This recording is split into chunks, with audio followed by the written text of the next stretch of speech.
Hola a todos y bienvenidos a una nueva serie que tiene como título Un nuevo rostro para la Iglesia del siglo XXI. En esta serie vamos a explorar cómo podemos volver a las raíces de lo que significa ser iglesia a la manera de Cristo y los apóstoles. Soy Horacio Alcaraz y estoy entusiasmado de poder acompañarlos en este viaje. Antes de arrancar, quiero dar el crédito del contenido que voy a estar compartiendo con ustedes a la comunidad de la Reforma del Nuevo Testamento. ntrf.org es su dirección de website. Pueden buscar allí muchos recursos que tienen para compartir.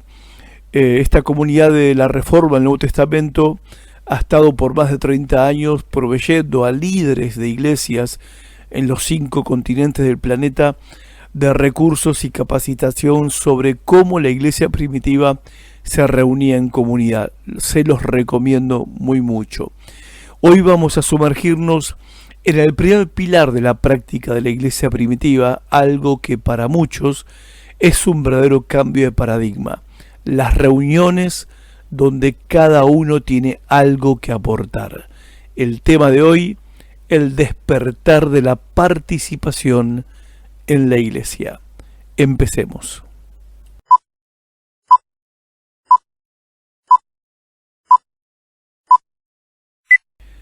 Imaginen por un momento un partido de fútbol.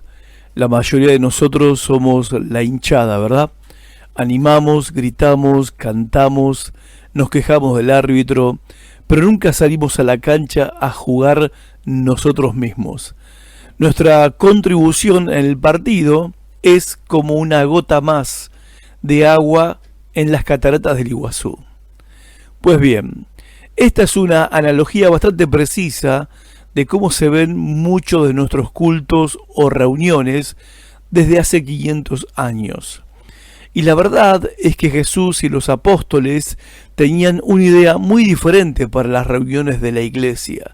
Su estrategia estaba diseñada para animar a los creyentes, estimular el amor, estimular las buenas obras y edificar a toda la iglesia.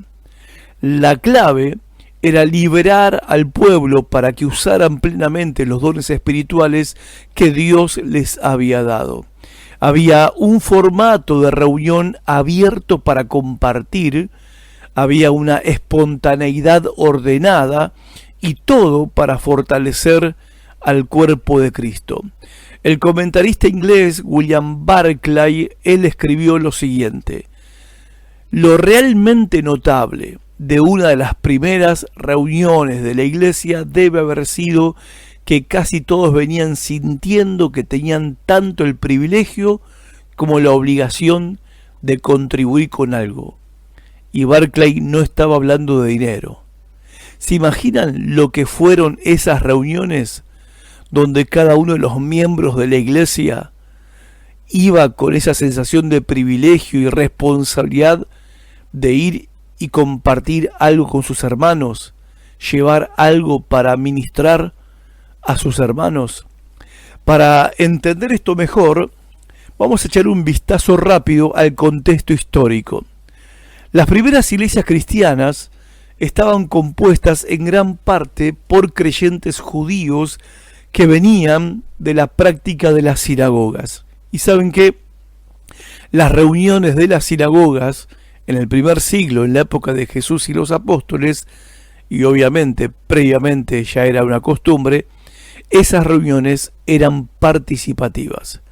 Si te tomás el trabajito de leer, por ejemplo, Hechos capítulo 13, del 14 al 15, Hechos 14.1, 17 del 1 al 2, o capítulo 17 verso 10, o el capítulo 17 verso 17, o el 18 verso 4, o el capítulo 19 verso 8, vemos que Pablo y otros apóstoles podían entrar a las sinagogas y hablar libremente, porque no podrían haber evangelizado de la forma en que lo hicieron si en las sinagogas no hubieran estado las puertas abiertas a la participación de los asistentes.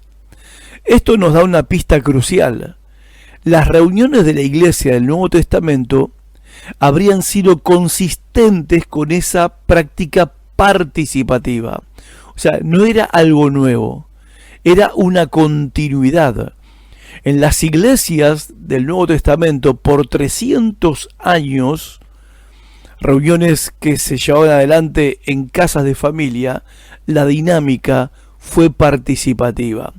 Cuando vemos a Pablo y los otros apóstoles llegar a una sinagoga, siempre leemos este detalle tan particular, que le daban tanto a Pablo como a Bernabé la oportunidad de hablar, porque esa era la dinámica de la reunión en la sinagoga.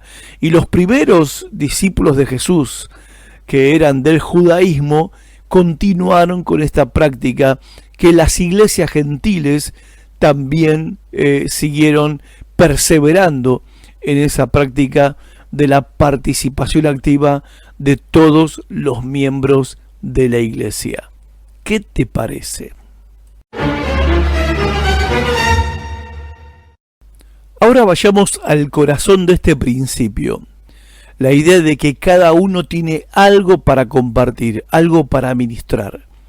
El pasaje clave acá es 1 Corintios 14:26. Pablo escribe que cuando se reúnan, cada uno puede tener un himno, una enseñanza, una revelación, un mensaje en lenguas o una interpretación. Todo esto debe hacerse para la edificación de la iglesia.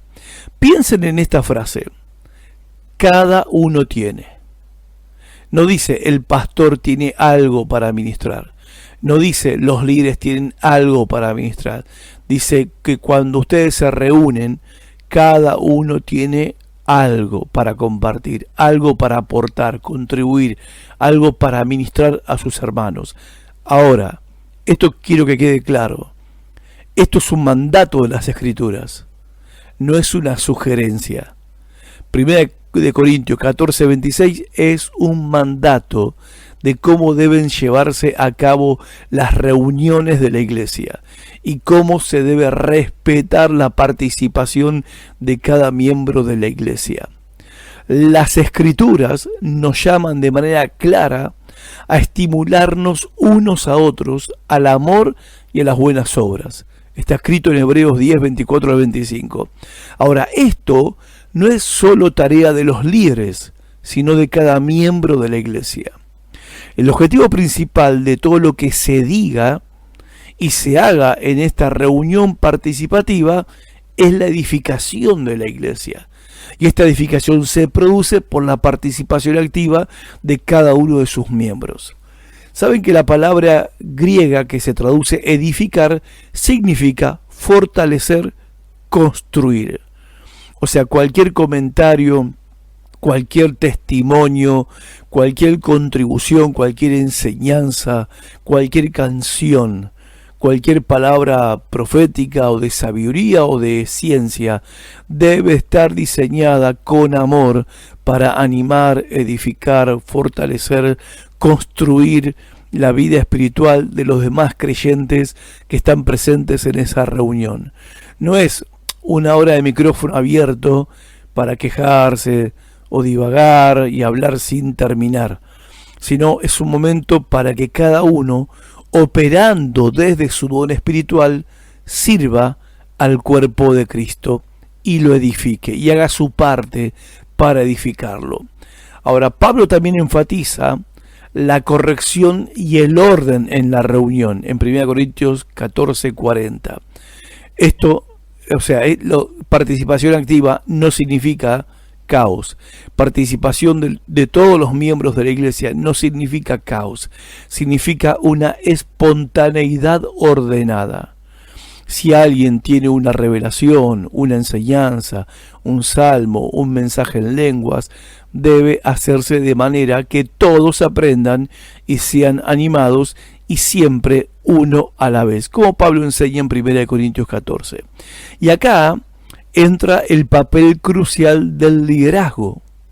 Los líderes tienen la responsabilidad de asegurarse de que las reuniones sean edificantes y ordenadas. Si un hermano, por ejemplo, hace comentarios poco edificantes, bueno, es trabajo del líder hablar con él en privado y entrenarlo. No se trata de silenciar al Espíritu Santo, sino de guiarlo al hermano para que pueda operar con los dones espirituales que Dios le ha dado para el bien de todos. Entonces, ¿cuáles son las implicaciones prácticas de todo esto para nuestras iglesias hoy?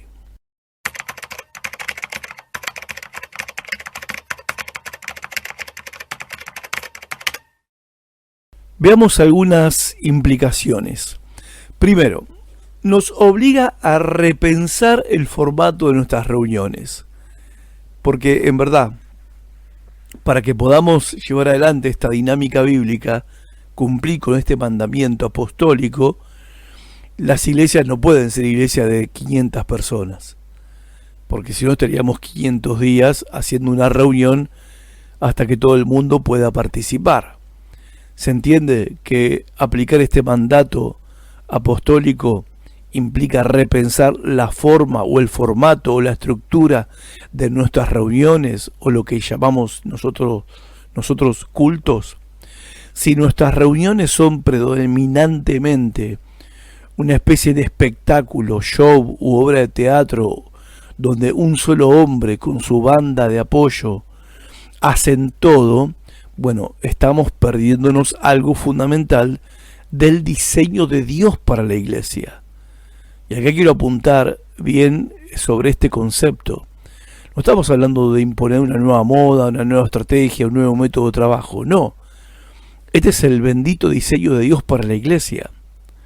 La iglesia del Nuevo Testamento no se parecía en nada a las iglesias actuales, donde es muy parecido el formato de estas reuniones a lo que sucede en un teatro o en un cine, donde todos entramos y las sillas están todas mirando para el escenario y la contribución o el aporte o la participación de los que vamos a esas reuniones es sentarnos, pararnos, aplaudir mientras cantamos, contribuir económicamente, gritar amén o aleluya cada vez que se nos solicite, seguir cantando, aplaudiendo, haciendo algunas oraciones, despedirnos de los hermanos que podamos al finalizar la reunión y volver a casa. Ahora, ese no es el formato o el diseño de Dios para la iglesia. La iglesia del Nuevo Testamento no era así. Ahora, ¿cuáles son los beneficios de tener una reunión participativa? ¿Cuáles son los beneficios de la participación de los creyentes en las reuniones? Bueno, en primer lugar, el primer beneficio, este tipo de reuniones participativas combate la apatía y la indiferencia. Cuando la gente, los creyentes, saben que tienen un papel activo en la reunión, se involucra más. No son ya estatuas pasivas, sino participantes activos. Segundo beneficio, el formato de reuniones participativas aprovecha todos los dones. Dios ha dado dones espirituales a cada creyente. Una reunión participativa libera esos dones para edificar a todo el cuerpo de Cristo. Cuantos más aportes, más ideas, más experiencias, más testimonios, más enseñanzas, más revelaciones, más profecías, más profunda es la participación, más activa es la participación, mejor dicho, más profundos serán los conocimientos y la edificación de la iglesia. Tercer beneficio, fomenta las relaciones unos a otros. Las muchas exhortaciones en el Nuevo Testamento de amarnos, animarnos, amonestarnos, consolarnos, servirnos unos a otros, funcionan mejor en un entorno donde hay una interacción genuina, donde hay participación activa. Cuarto beneficio, desarrolla al liderazgo. Al permitir que más hermanos con el don de enseñar o exhortar participen, se levanten y en las reuniones, esto hace que ellos se vayan entrenando como líderes de forma natural. Y el quinto beneficio, hay más por supuesto, pero acá quiero terminar la lista, reduce la dependencia excesiva del pastor. El pastor no tiene que ser la única fuente de todo lo que ocurre en una reunión. De él viene la unción, de él viene la revelación, del pastor viene la palabra, del pastor viene toda la bendición para el pueblo. Es Moisés que bajó del monte. Ahora, en este tipo de reuniones, y en las reuniones del Nuevo Testamento, el rol del pastor era más el de un entrenador de equipo que ser el Messi del equipo.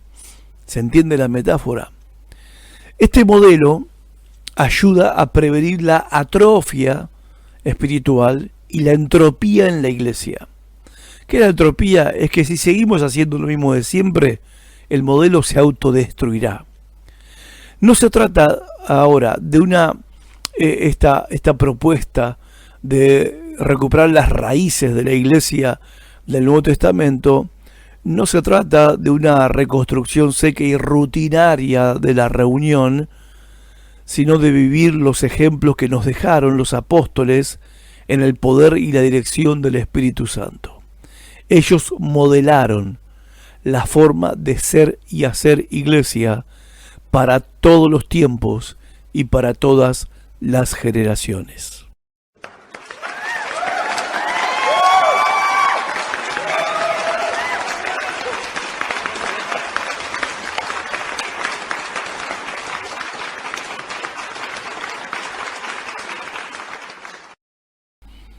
Y algo que no dije en el segmento anterior, ellos modelaron este ejemplo de cómo debe ser la dinámica de la iglesia, no solo para todas las generaciones, sino también para todas las culturas, porque este tipo de reuniones es transferible y repetible en cualquier cultura de todo el planeta.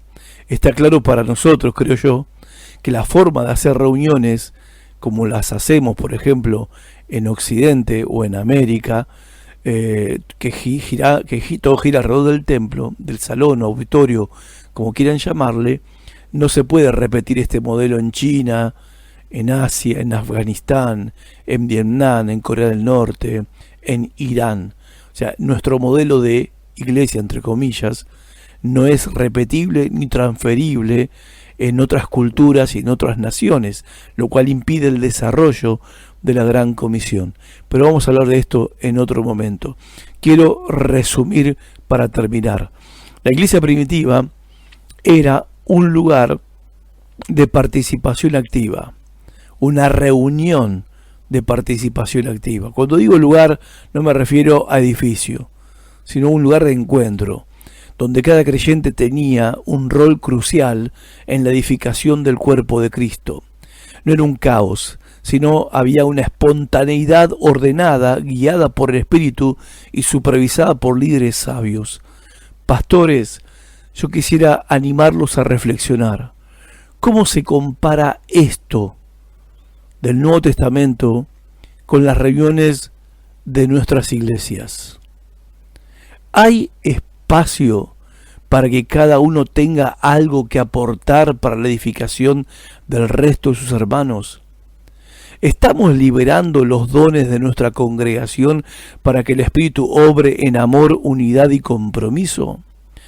En el próximo episodio vamos a seguir explorando las prácticas de la iglesia primitiva y nos vamos a sumergir en un tema que también es revolucionario, que es la cuestión de la cena del Señor, que era una cena real. No se lo pierdan. Reflexionen sobre estas preguntas. Estoy a disposición para cualquier duda, consulta, interrogante, debate o cuestionamiento. No hay problema con eso. Al contrario, me encantaría poder intercambiar opinión con cualquiera de ustedes. Agradecerles desde ya por acompañarme en esta nueva serie, Principios para el Nuevo Rostro de la Iglesia del siglo XXI. Que Dios los bendiga mientras buscan edificar su iglesia a la manera de Cristo y de los apóstoles. Chao.